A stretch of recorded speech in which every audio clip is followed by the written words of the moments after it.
Selamat siang Bapak dosen dimanapun Bapak berada. Nama saya Devin Alvanius, NIM saya 80202065. Hari ini saya akan mempresentasikan pekerjaan saya dan pembelajaran saya mengenai field dan properties dalam bahasa pemrograman C#. Nah, di sini di dalam yang sudah Bapak berikan di sini disebut ada perbedaan antara field dan properties, auto implemented properties dan property read only dan write only. Di sini saya akan jelaskan. Di sini saya sudah siapkan Visual Studio saya. Pertama saya akan menjelaskan terlebih dahulu apa itu field dan apa itu properties. Properties itu adalah sebuah kode, sebuah pendeklarasian variabel yang dilakukan di dalam C#. Nah, jadi sebagai contoh itu seperti ini.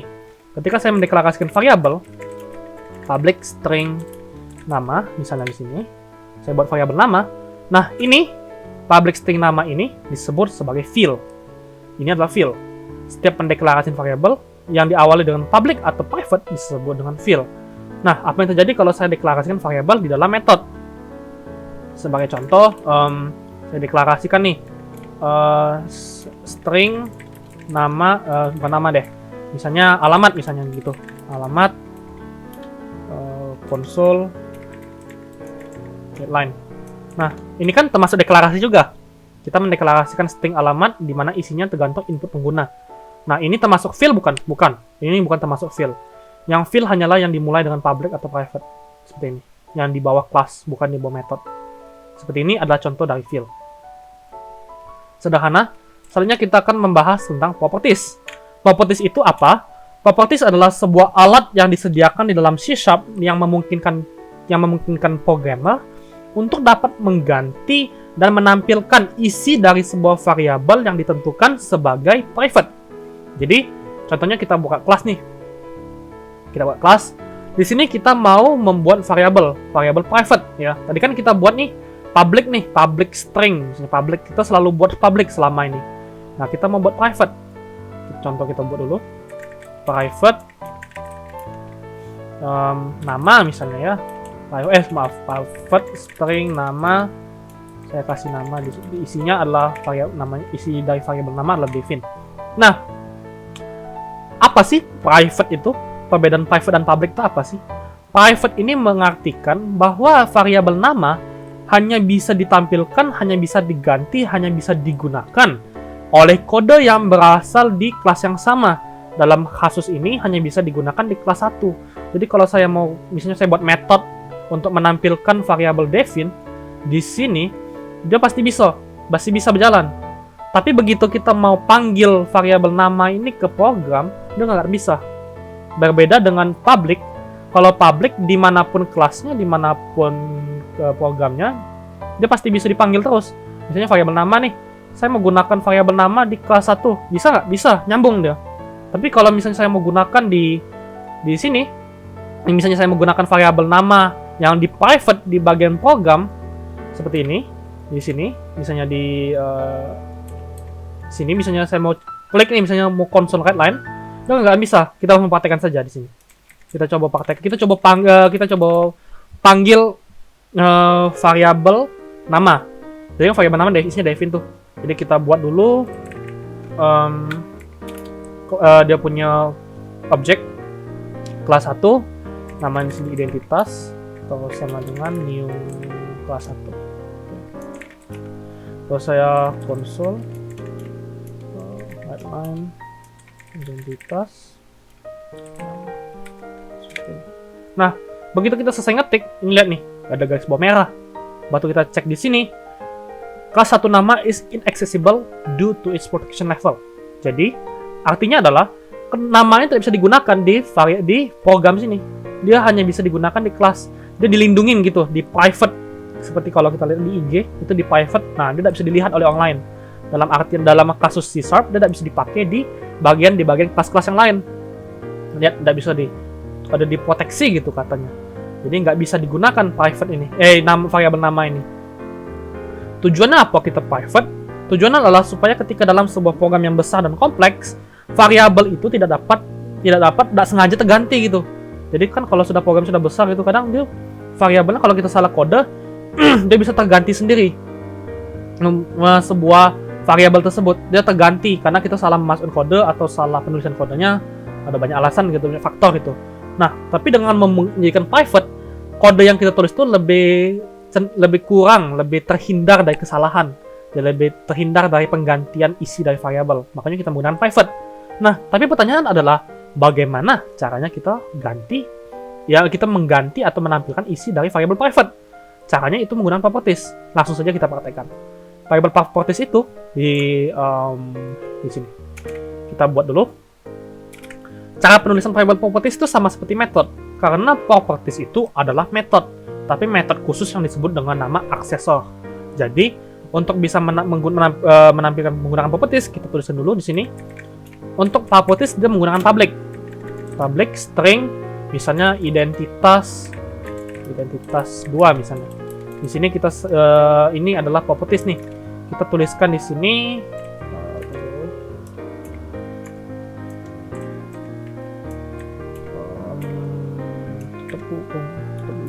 enter.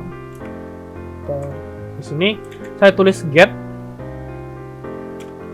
Di bawah get ini akan ada kurung awal lagi. Di sini saya panggil lagi data dari variabel nama. Jadi return nama seperti ini. Terus kalau ke bawahnya lagi, saya akan tuliskan set. Di bawah set ini akan diisi dengan nama sama dengan value. Nah, maksudnya apa? Ketika kita memanggil variabel atau properties dari identitas ini, kita panggil, yang akan dilakukannya adalah dia akan get. Get ini bicara soal dia mengambil. Get kan dalam bahasa Inggrisnya adalah mengambil. Dia mengambil dari return nama. Apa yang diambil adalah return nama. Dia akan mengambil variabel nama dan isinya. Ya, isi dari variabel nama ini kan isi define nih. Jadi dia ambil gitu variabel nama dan isinya define gitu. Variabel nama dan isi variabel dalam bentuk string itu define. Setelah dia ambil, yang akan dilakukan adalah set. Dia akan mengganti gitu. Jadi di sini ada nama, value. Nama dan value di sini. Jadi maksudnya adalah dia akan mengganti isi dari variabel nama dengan value. Value ini apa? Value tergantung dari kode yang kita masukkan di dalam program. Nanti nanti saya akan jelaskan lebih lanjut. Jadi dia akan mengganti. Nah, pertanyaannya adalah apakah bisa kita ganti secara langsung? Misalnya kita tidak mau ganti value nih, kita mau ganti langsung aja di sini. Ngapain lagi? Kita buat alpha news misalnya. Bisa nggak? Bisa. Nanti saya jelaskan lagi. Sekarang kita coba aktifkan dulu properties ini. Kita mau aktifkan, jadi kita pindah ke sini. Ini kan merah nih, nggak bisa. Terus, oh ya, kita coba ganti. Misalnya kita mau coba mengganti, misalnya kita mau coba mengganti isi variabel dari nama, misalnya. Tadi kan nama isinya define, kita mau ganti jadi variabel nama sama dengan alpha news. Tuh, nggak bisa. Is inaccessible to protection level. Nggak bisa ada, dua-duanya nggak bisa. Jadi bagaimana caranya supaya bisa? Kita masukin properties. Properties itu penerapannya seperti ini. Kita masukkan objek untuk merujuk pada kelas-kelas satu tadi. Terus kita panggil objeknya. Namanya tadi adalah di sini tadi kita tulis identitas 2. Jadi kita masukkan identitas 2. Nah, identitas 2 ini adalah propertiesnya. Di mana isinya adalah alpha news. Seperti ini. Dan begitu kita selesai menuliskan properties, di sini kita lihat nama. Namanya masih di garis bawahi merah. Mengapa masih di garis bawahi merah? Karena kita nggak bisa meskipun kita sudah panggil properties di atas, bukan berarti di bawahnya bakal beres. Kita masih harus nggak boleh merujuk kepada variabelnya secara langsung. Kita harus merujuk kepada si propertiesnya. Jadi kita buat identitas 2. Nah, dengan demikian mau bisa berjalan. Coba kita jalankan softwarenya. Tunggu, coba kita tampilkan dulu. Kita coba tampilin dulu isi dari variabel. Kita komentari dulu yang ini. Nih, define. Jadi define. Dia bisa tampil kalau kita menggunakan properties. Kalau kita nggak menggunakan properties tadi nggak bisa, ada error kan? Kodenya pun nggak bisa dijalanin. Sekarang kita coba ganti isinya. Ini, kita coba ganti isinya. Jadi alpha news. Nah, mengapa bisa jadi alpha news? Karena begitu kita tulis ini identitas 2 sama dengan alpha news di sini sebenarnya adalah value. Value di sini.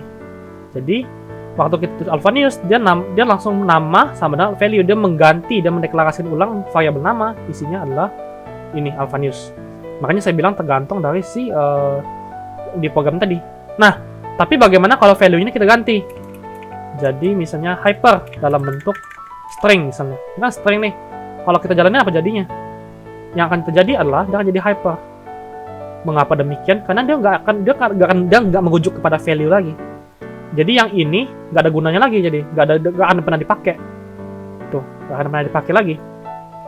Seperti itu. Dan meskipun kita jalanin pun seperti ini, misalnya nih tetap jadi hyper dah, meskipun saya tulis di sini alpha news, karena ini nggak terpakai lagi.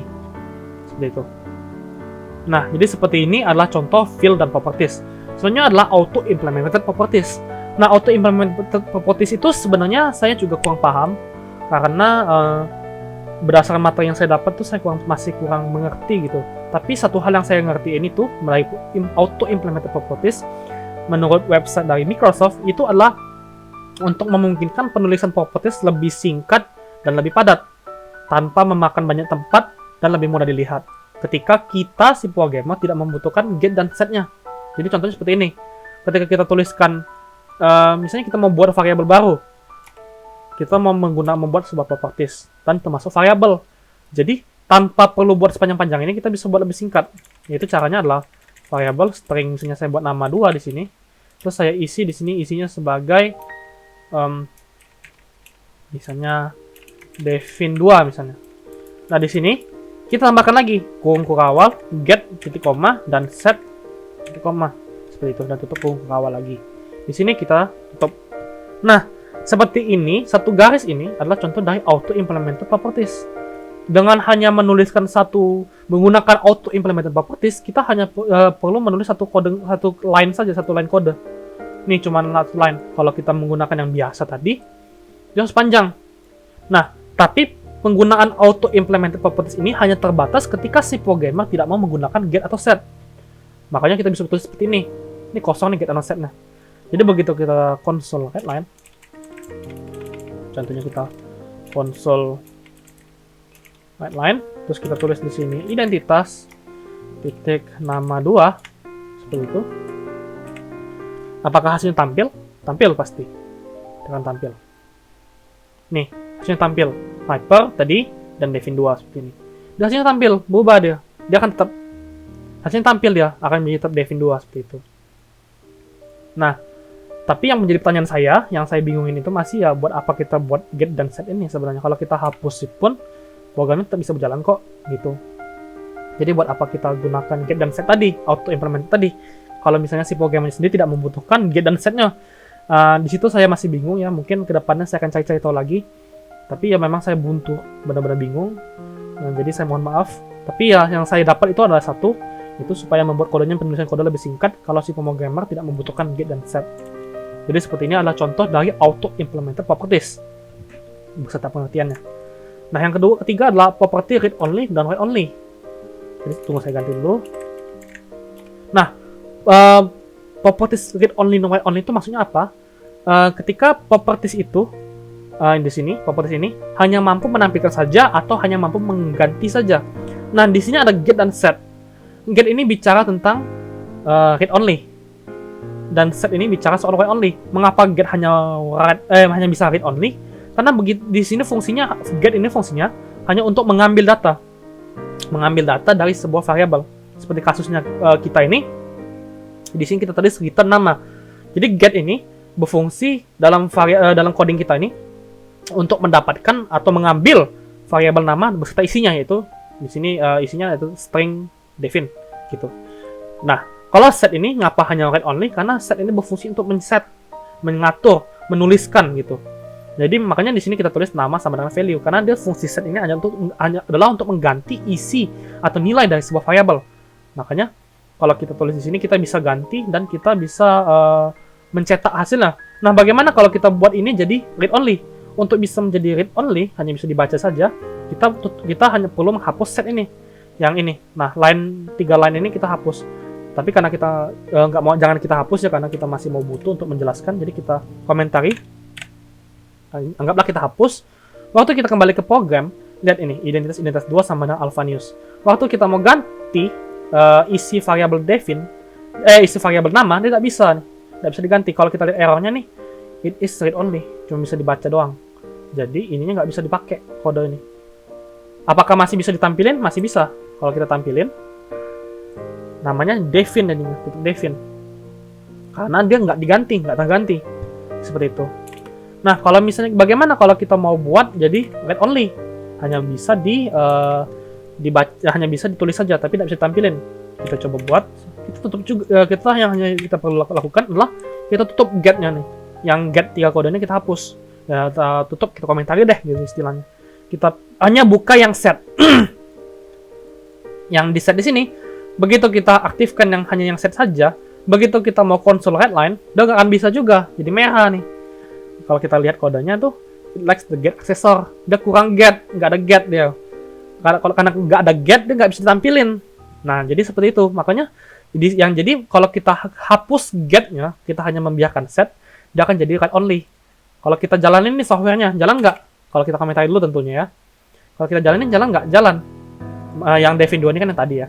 Tapi yang tadi, hasilnya tadi, variabel Devin atau variabel nama, nggak akan tampil hasilnya di sini meskipun saya sudah ganti jadi Alphanius. Karena dia nggak bisa men-read, nggak bisa mencetak, dia nggak bisa mencetak kodenya. Dia bisa mencetak isi dari variabel tersebut. Seperti itu. Meskipun variabel nama sudah terganti isinya menjadi Alphanius. Seperti itu. Nah, kalau kita hapus nih kan, kalau kita buang semuanya, nah baru dia berfungsi kembali seperti yang tadi. Dia baru bisa berubah jadi Alphanius seperti itu. Jadi seperti ini adalah contoh read only dan write only. Jadi cukup hanya dengan menghapus get dan setnya saja gitu. Jadi ya mungkin kalau set ini read only ya, atau read only mungkin read only ini mungkin untuk data-data yang lebih sensitif gitu. Kayak variabel, biasanya variabel tuh berisi tentang nama atau identitas atau jumlah keuangan mungkin seperti itu. Kan itu sensitif, hanya boleh ditampilin doang, nggak boleh diganti-ganti isinya. Karena hal seperti itu tidak bisa digantiin gitu. Jadi kalau mungkin dalam kasus seperti itu, dia hanya bisa option diatur sebagai read only saja, bukan read only. Seperti itu. Jadi seperti itu adalah presentasi saya, pemahaman saya mengenai properties dan field. Saya mohon maaf apabila ada kesalahan dalam kata-kata. Demikianlah presentasi saya dan pemahaman saya dan penjelasan saya mengenai field dan properties. Saya Devin Alphanius, sampai jumpa kembali.